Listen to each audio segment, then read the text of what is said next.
नमस्कार दोस्तों, मैं सुधाकर सिंह आप सभी लोगों का आपके अपने ऑनलाइन एजुकेशन प्लेटफॉर्म पर वेलकम करता हूं। सिद्धार्था सिविल एकेडमी में आप सभी लोगों का वेलकम है। आज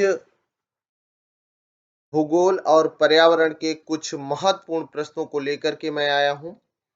आने वाले आपके सभी एग्जाम के लिए इम्पोर्टेंट है। तो आज का जो हमारा सेशन है, जो हम स्टार्ट करने वाले हैं, वो भूगोल, ज्योग्राफी और इन्वायरमेंट का प्रैक्टिस सेशन है।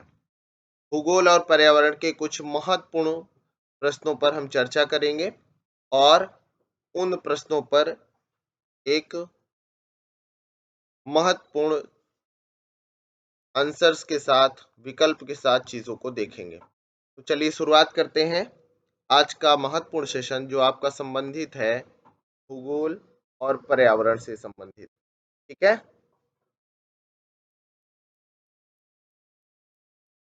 आपका पहला प्रश्न है, भारत का प्रामाणिक देशांतर क्या है? 82.5 डिग्री, 84.5 डिग्री, 86.5 डिग्री, 87.5 डिग्री। तो आप सभी लोग ध्यान रखेंगे कि अगर भारत के प्रामाणिक देशांतर की बात किया जाए तो भारत का प्रामाणिक देशांतर है 82.5 डिग्री। क्या है? सभी लोग याद रखेंगे, 82.5 डिग्री है। यानी अगर आपके विकल्प की बात किया जाए तो इसमें विकल्प ए आपका आंसर हो जाएगा। क्या हो जाएगा? 82.5 डिग्री आंसर हो जाएगा। विकल्प ए आंसर होगा। अगले प्रश्न पर आते हैं।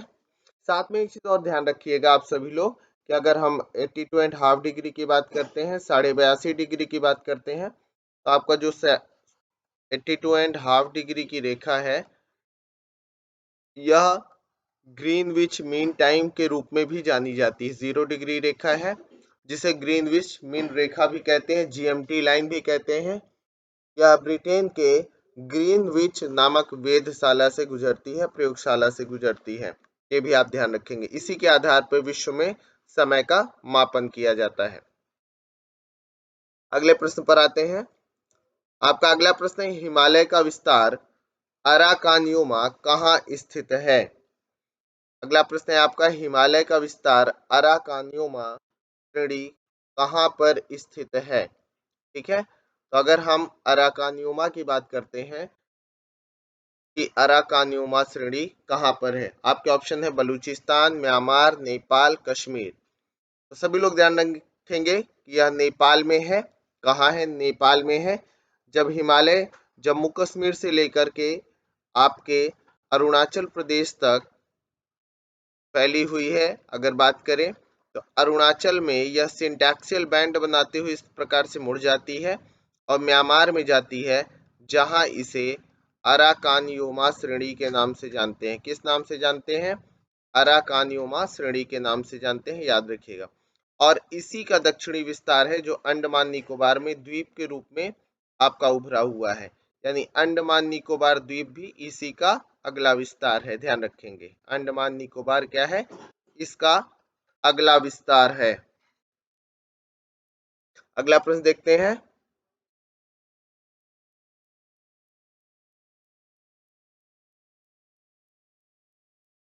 आपके अगले प्रश्न पर आते हैं।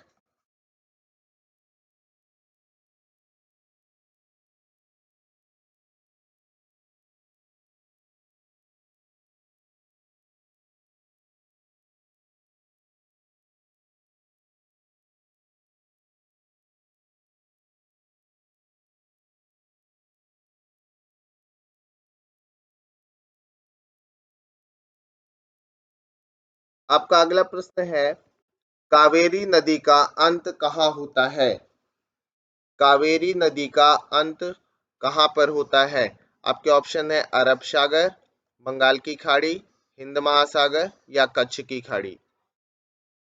दोस्तों, ये सब प्रैक्टिस सेट को एसएससी जीडी का जो नाम दिया गया है, तो उस पर मत जाइएगा। सामान्य रूप में ये सभी एग्जाम के लिए इंपॉर्टेंट है, ध्यान रखिएगा। कावेरी नदी का अंत कहाँ पर होता है? तो कावेरी नदी सामान्य रूप में अगर बात किया जाए तो बंगाल की खाड़ी में जाकर के गिरती है। कहाँ गिरती है? बंगाल की खाड़ी में जा करके गिरती है। जब भारत के विस्तार की बात किया जाए, इस प्रकार से अगर बात किया जाए तो कावेरी नदी यहाँ आकर के डेल्टा का निर्माण करती है और ये बे ऑफ बंगाल का रीजन है, यानी अगर बात किया जाए तो बंगाल की खाड़ी का रीजन है। तो ध्यान रखिएगा कावेरी नदी। कावेरी नदी की अगर बात किया जाए तो कावेरी नदी को ही दक्षिण भारत की गंगा कहा जाता है। क्या कहा जाता है? दक्षिण भारत की गंगा के नाम से भी जाना जाता है। तो ये भी आप सभी लोग ध्यान रखेंगे, इसे क्या कहा जाता है? दक्षिण भारत की गंगा भी कहा जाता है। ध्यान रखेंगे आप सभी लोग। अगले प्रश्न पर आते हैं। अगले प्रश्न पर अगर चर्चा किया जाए,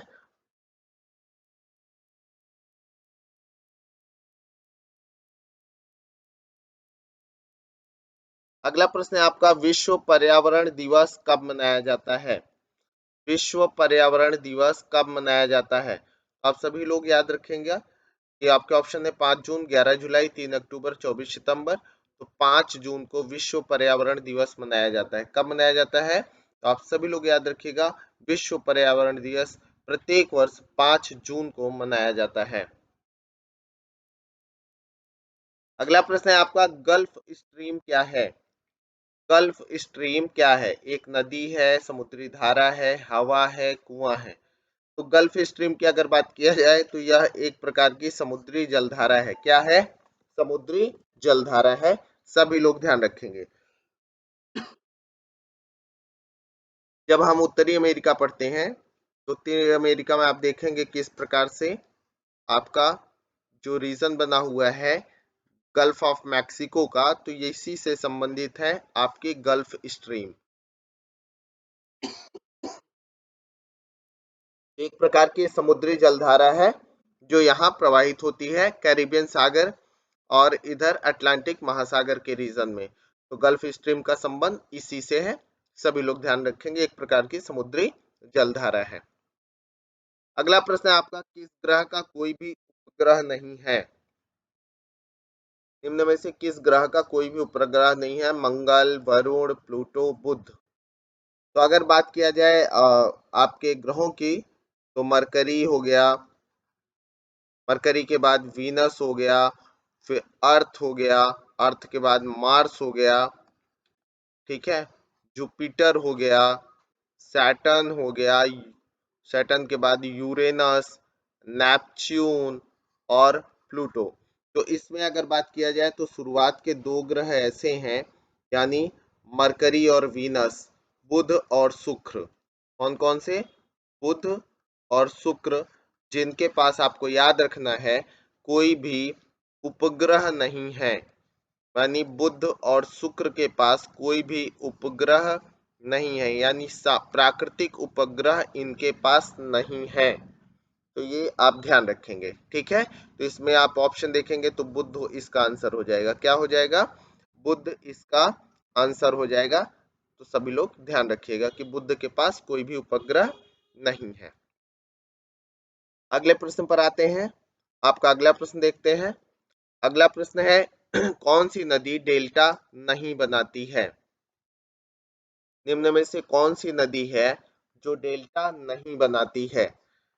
गंगा, महानदी, गोदावरी, ताप्ती। तो याद रखिएगा, गंगा डेल्टा बनाती है, महानदी भी बनाती है, गोदावरी भी बनाती है। ताप्ती नदी एक ऐसी नदी है जो डेल्टा का निर्माण नहीं करती है। पूरब से पश्चिम प्रवाहित होने वाली 2 प्रमुख नदियां हैं। इनमें है एक नर्मदा और दूसरी प्रमुख नदी है ताप्ती, जिसे तापी भी कहते हैं।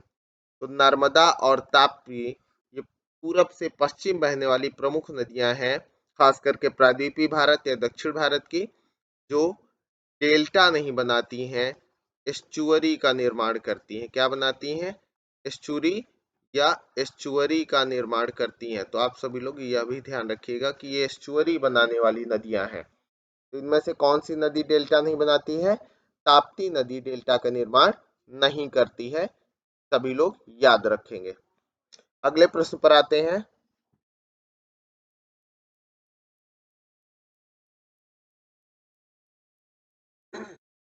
अगला प्रश्न है आपका, विश्व में महादेशों की संख्या क्या है? महादेश का मतलब महाद्वीप, यानी विश्व में कितने महाद्वीप हैं? ठीक है, कॉन्टिनेंट है 5, 6, 7, 8। तो सामान्य रूप में हम सभी जानते हैं कि विश्व में महाद्वीपों की संख्या कितनी है? 7 महाद्वीप हैं। कौन कौन से हैं? एशिया, एशिया के बाद बात करें तो अफ्रीका, ठीक है, एशिया, अफ्रीका, अफ्रीका के बाद नॉर्थ अमेरिका या उत्तरी अमेरिका, फिर साउथ अमेरिका जिसे आप दक्षिणी अमेरिका कहते हैं। साउथ अमेरिका के बाद बात करेंगे तो आपका ऑस्ट्रेलिया, अंटार्कटिका का रीजन आ जाएगा, अंटार्कटिका।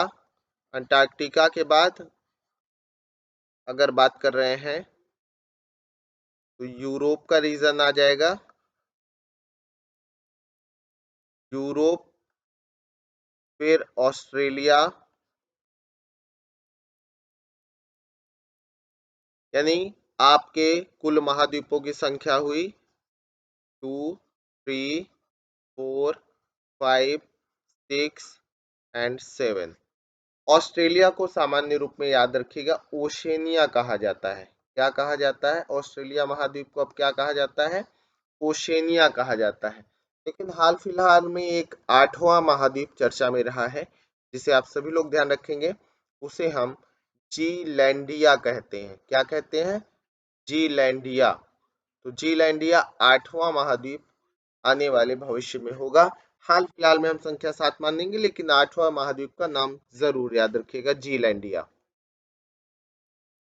अगला प्रश्न देखते हैं, ओजोन परत कौन सी किरणों को अवशोषित कर लेती है? तो अगर ओजोन परत की बात किया जाए तो किस प्रकार की किरण को अवशोषित कर लेती है? गामा, बीटा, कॉस्मिक या पराबैंगनी? तो सभी लोग याद रखेंगे कि यह पराबैंगनी किरणों को अवशोषित करती है। किसे अवशोषित करती है? पराबैंगनी किरणों को अवशोषित कर लेती है। ये सूर्य से आने वाली घातक किरणें हैं जो पृथ्वी पर लोगों को नुकसान पहुंचाती हैं और तापमान में वृद्धि करती हैं। तो ओजोन परत उसी को अवशोषित करके पृथ्वी की धरातल की और मानवीय जीवन की रक्षा करता है। ठीक है, ध्यान रखना है सभी को। आपका अगला प्रश्न है, भारत के निम्नलिखित क्षेत्रों में से कौन सा पारिस्थितिक उष्ण स्थल माना जाता है? निम्नलिखित में से कौन सा पारिस्थितिक उष्ण स्थल माना जाता है? पश्चिमी हिमालय, कुमाऊं हिमालय, पश्चिमी घाट, पूर्वी घाट? तो हॉट प्लेस की अगर बात किया जाए कि इकोलॉजिकल रूप से हॉट प्लेस कौन सा है, तो आपका पश्चिमी घाट का रीजन है, जो सबसे ज्यादा हॉट और जैव विविधता से भरा हुआ माना जाता है। तो सर्वाधिक बायोडायवर्सिटी के रीजन की अगर बात किया जाए कि सर्वाधिक बायोडायवर्सिटी का रीजन आपका कहाँ है, तो भारत में सबसे ज्यादा बायोडायवर्सिटी या जैव विविधता यहीं पाई जाती है, यह भी ध्यान रखिएगा। ठीक है, तो पश्चिमी घाट सर्वाधिक हॉट या उष्ण स्थल माना जाता है। अगला प्रश्न है आपका, अंडमान और निकोबार द्वीप समूह का सर्वोच्च शिखर कल्याण शिखर कहाँ पर स्थित है? इसे आप सैडल पीक भी कह सकते हैं। क्या कह सकते हैं? सैडल पीक भी कहा जाता है, याद रखिएगा। तो सैडल पीक उत्तरी अंडमान में, मध्य अंडमान में, लघु अंडमान में, बृहद निकोबार में। याद रखिएगा सैडल पीक का संबंध है नॉर्थ अंडमान से यानी उत्तरी अंडमान से, क्योंकि उत्तरी अंडमान ही सर्वाधिक पर्वतीय है। और अगर बात किया जाए तो यह सबसे ऊंची चोटी है। सैडल पीक क्या है? अंडमान निकोबार की सर्वोच्च शिखर है, जो लगभग 737 मीटर के आसपास इसकी ऊंचाई मानी जाती है। ठीक है, अगला प्रश्न है आपका, दिन रात किसके कारण होते हैं? दिन रात होने का कारण बताना है। पृथ्वी के घूर्णन के कारण, पृथ्वी के घूमने व परिक्रमण के कारण, पृथ्वी के परिक्रमण के कारण, ना तो पृथ्वी के घूमने और ना ही परिक्रमण के कारण। तो पृथ्वी के घूर्णन के कारण दिन और रात होते हैं। ठीक है, दिन और रात किस कारण से होते हैं? पृथ्वी के घूर्णन के कारण दिन रात होते हैं। ध्यान रखना है सभी लोगों को। दिन रात का कारण क्या है? पृथ्वी का घूर्णन। अगला प्रश्न है, कपास की खेती के लिए सर्वोत्तम मिट्टी कौन सी होती है? कपास की खेती के लिए सर्वोत्तम मिट्टी कौन सी है? काली, लाल, चिकनी, रेतीली। तो कपास की खेती के लिए सर्वाधिक उपयुक्त मिट्टी मानी जाती है काली मिट्टी। कौन सी मिट्टी? काली मिट्टी सर्वाधिक उपयुक्त मानी जाती है। अगर बात किया जाए, इसमें नमी धारण करने की क्षमता अच्छी होती है। ठीक है, और साथ में अगर बात किया जाए तो ये भुरभुरी मिट्टी होती है, जिसे रेगुर मिट्टी के नाम से भी जानते हैं, रेगुर भी जाना जाता है। साथ में याद रखना है कि कपास की खेती अच्छी होती है इसमें, इसलिए कपासी मिट्टी भी कहते हैं, और इसे स्वतः जुताई वाली मृदा भी कहा जाता है। स्वतः जुताई वाली मिट्टी या मृदा भी कहा जाता है, ये भी आप सभी ध्यान रखेंगे। तो कपास की खेती के लिए सर्वोत्तम मिट्टी कौन सी है? काली मिट्टी है। और सर्वाधिक काली मिट्टी का क्षेत्र की अगर बात किया जाए तो महाराष्ट्र राज्य में है। किस राज्य में है? महाराष्ट्र राज्य में है, जहां कपास की खेती के लिए महत्वपूर्ण है। आपका अगला प्रश्न है, निम्नलिखित विशेषताएं किस बायोम से संबंधित हैं? गर्म शुष्क ग्रीष्मकाल। ठीक है,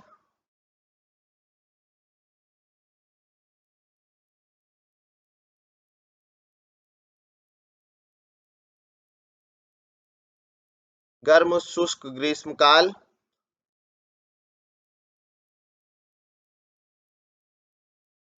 और अगर बात किया जाए रसदार व खट्टे फल की कृषि, दोनों गोलार्धों में 30 से 40 डिग्री अक्षांशों के मध्य स्थिति। आपके ऑप्शन है विषुवत रेखीय प्रदेश, टुंड्रा प्रदेश, भूमध्य सागरीय प्रदेश, सवाना प्रदेश। तो आप सभी लोग ध्यान रखेंगे कि गर्म व शुष्क ग्रीष्मकाल, रसदार व खट्टे फल की कृषि, दोनों गोलार्ध में 30 से 40 डिग्री अक्षांशों के मध्य अवस्थिति, ये सारी विशेषताएं भूमध्य सागरीय प्रदेश की हैं। किस प्रदेश की हैं? भूमध्य सागरीय जलवायु प्रदेश की हैं। तो आपका आंसर हो जाएगा यहाँ पर सी, भूमध्य सागरीय, क्योंकि यहाँ पर ठंडी में बारिश होती है। वर्षा कब होती है? ठंडी में वर्षा होती है। ग्रीष्मकाल शुष्क होता है, और यहाँ पर रसदार और खट्टे फलों की खेती होती है। अंगूर वगैरह की खेती काफी अच्छी होती है, विटिकल्चर जिसे बोलते हैं, और उसी से आपका शैंपेन नामक वाइन भी तैयार की जाती है इन सारे रीजन में। ठीक है, तो ध्यान रखेंगे। अगला प्रश्न है आपका, मर्रे नदी कहाँ बहती है? मर्रे नदी कहाँ बहती है? ठीक है, तो अगर मर्रे नदी की बात किया जाए तो आपके ऑप्शन है फ्रांस में, जर्मनी में, न्यूजीलैंड में, ऑस्ट्रेलिया में। तो मर्रे नदी का संबंध है आपके ऑस्ट्रेलिया से। किससे संबंध है? ऑस्ट्रेलिया से। दोस्तों याद रखना है, ऑस्ट्रेलिया की नदी के लिए एक महत्वपूर्ण पंक्ति कहा जाता है, मर्रे डार्लिंग कूपर स्वान, ऑस्ट्रेलिया की नदी महान। मर्रे डार्लिंग कूपर स्वान, ऑस्ट्रेलिया की नदी महान। इसका मतलब है मर्रे नदी हो गई, डार्लिंग नदी हो गई,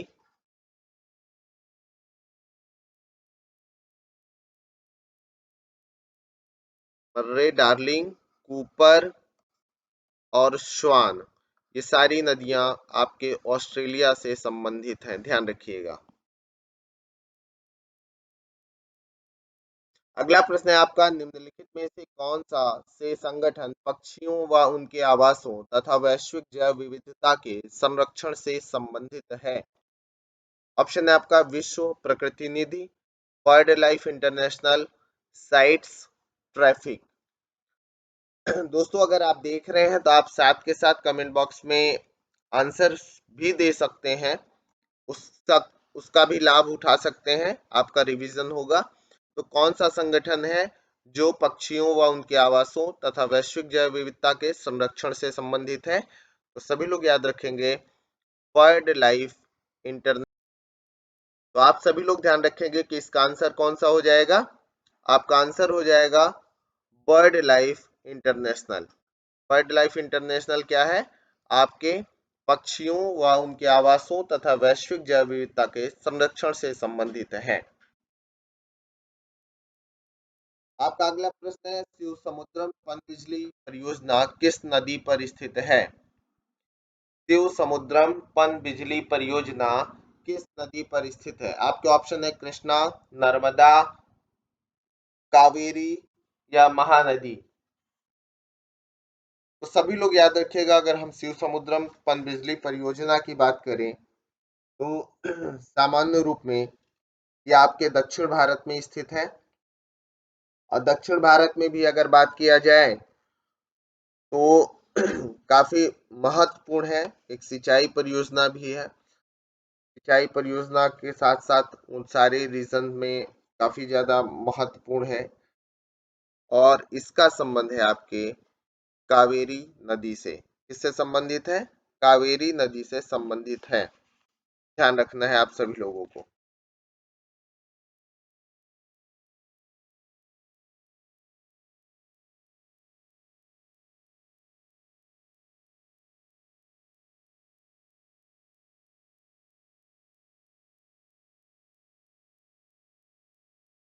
अगले प्रश्न पर आते हैं।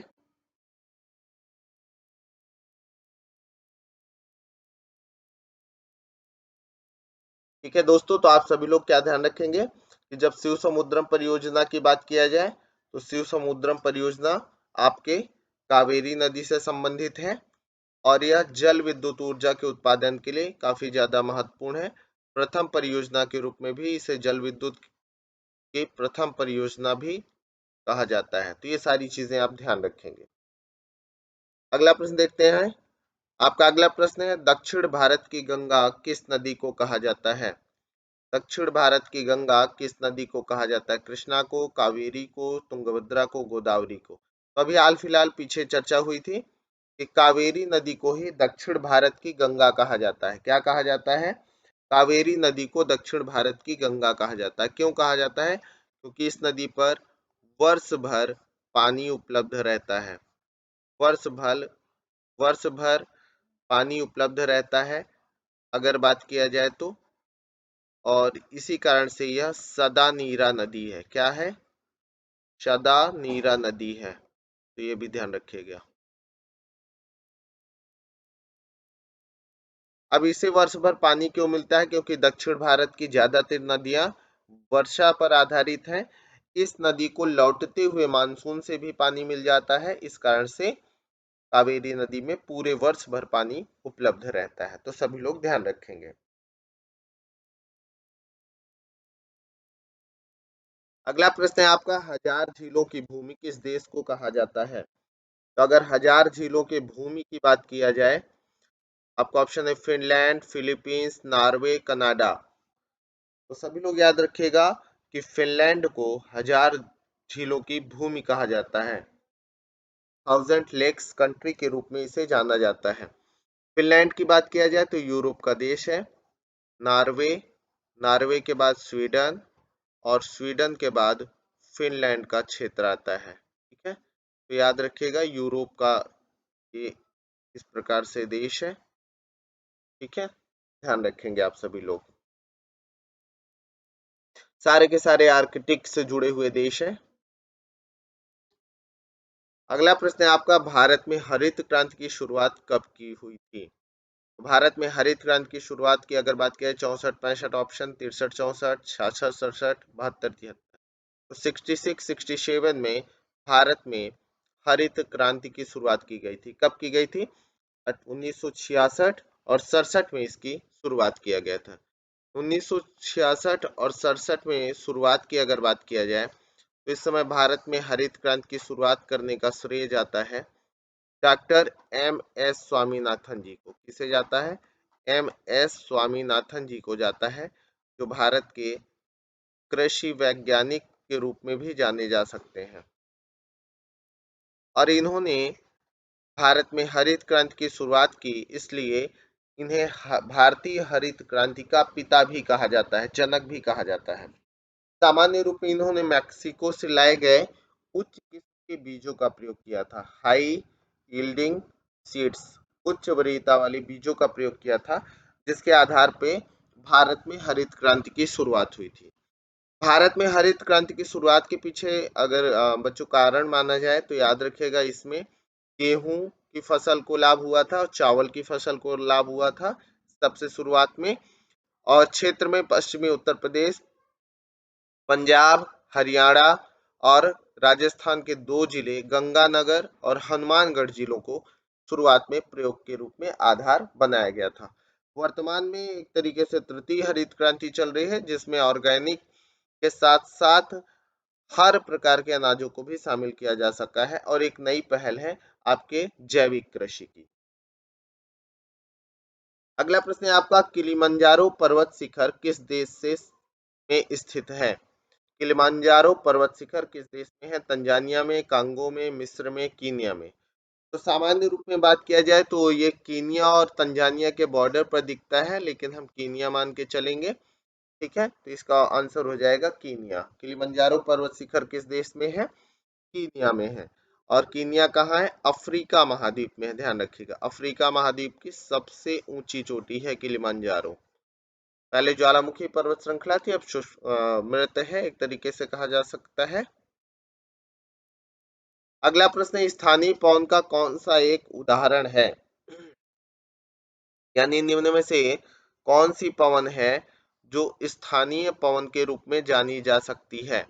ठीक है, तो अगर बात किया जाए कि कौन सी पवन स्थानीय पवन है, तो स्थानीय पवन पर अगर आप आएंगे तो ये बताना है कि कौन सी पवन स्थानीय पवन के रूप में है। पछुआ पवन, मानसून पवन, ध्रुवीय पवन, चिनूक पवन। इसमें अगर बात करेंगे तो पछुआ पवन आप जानते हैं कि ये सनातनी पवन है। मानसूनी पवन मानसून पर आधारित पवन हो गई। ध्रुवीय पवन भी सनातनी पवन है। तो चिनूक आंसर हो जाएगा। क्या आंसर हो जाएगा इसका? तो अगर इसके आंसर पर आएंगे तो याद रखेंगे आप सभी लोग कि क्या आंसर हो जाएगा आपका? चिनूक इसका सटीक आंसर हो जाएगा। तो 22 का आंसर क्या होगा? आप सभी लोग याद रखिएगा, चिनूक होगा। चिनूक एक स्थानीय या लोकल विंड्स है, लोकल पवन है।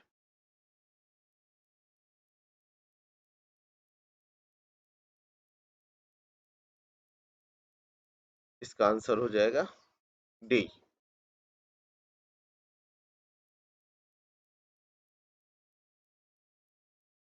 आपका अगला प्रश्न है, नीली क्रांति किससे संबंधित है? मत्स्य उत्पादन से, नील उत्पादन से, तिलहन उत्पादन से या नील आंदोलन से? तो नीली क्रांति का संबंध है आपके मछली पालन से, यानी मत्स्य उत्पादन से। फिशरीज से संबंधित है आपकी नीली क्रांति, याद रखिएगा। तिलहन से संबंधित है आपके, अगर मस्टर्ड आदि से संबंधित बात किया जाए तो पीत क्रांति कहते हैं। पीली क्रांति या पीत क्रांति को सरसों और तिलहन से जोड़ा जाता है। ठीक है, तो ये याद रखिएगा, पीत क्रांति है तिलहन से संबंधित। अगला प्रश्न है आपका, रॉकी पर्वत कहाँ पर है? तो रॉकी पर्वत की अगर बात किया जाए तो यूरोप में, दक्षिण अमेरिका में, उत्तरी अमेरिका में, ऑस्ट्रेलिया में। सभी लोग याद रखिएगा कि रॉकी पर्वत श्रृंखला उत्तरी अमेरिका की सबसे लंबी पर्वत श्रृंखला है। कहाँ है? उत्तरी अमेरिका में है। लगभग 4800 किलोमीटर की लंबाई में फैली हुई है।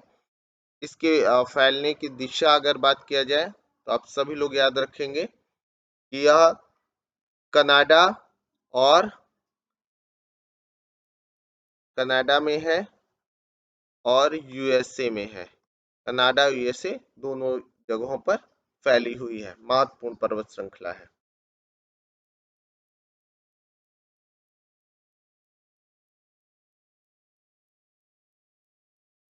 अगला प्रश्न है आपका, एटलस पर्वत कहाँ पर स्थित है? कौन सा पर्वत? एटलस पर्वत कहाँ पर स्थित है? तो एटलस पर्वत यूरोप में, ऑस्ट्रेलिया में, एशिया में, अफ्रीका में। तो एटलस पर्वत की अगर बात किया जाए तो अफ्रीका महाद्वीप में स्थित है। कहाँ है? अगर हम अफ्रीका का मैप बनाएं तो अफ्रीका महाद्वीप में यह यहाँ पर है। एटलस पर्वत श्रृंखला अफ्रीका महाद्वीप में स्थित है। आप सभी लोग, अगर बात किया जाए तो अफ्रीका महाद्वीप की सबसे लंबी पर्वत श्रृंखला है, नवीन पर्वत श्रृंखला के रूप में जाना जा सकता है एटलस पर्वत को। इसके साथ साथ और आप जान सकते हैं रॉकी के बारे में। रॉकी उत्तरी अमेरिका में है, एंडीज आपके दक्षिणी अमेरिका में है, आल्प्स आपके यूरोप में है, हिमालय आपके एशिया में है, और अगर बात किया जाए तो यूराल यूराल आपके यूरोप और एशिया दोनों के मध्य में है। ये सारी चीजें आप ध्यान रखेंगे।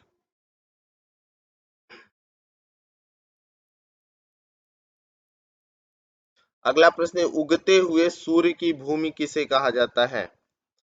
उगते हुए सूर्य की भूमि किसे कहते हैं? नॉर्वे को, चीन को, जापान को, न्यूजीलैंड को? तो याद रखिएगा, जापान को उगते हुए सूर्य की भूमि कहा जाता है। क्या कहा जाता है?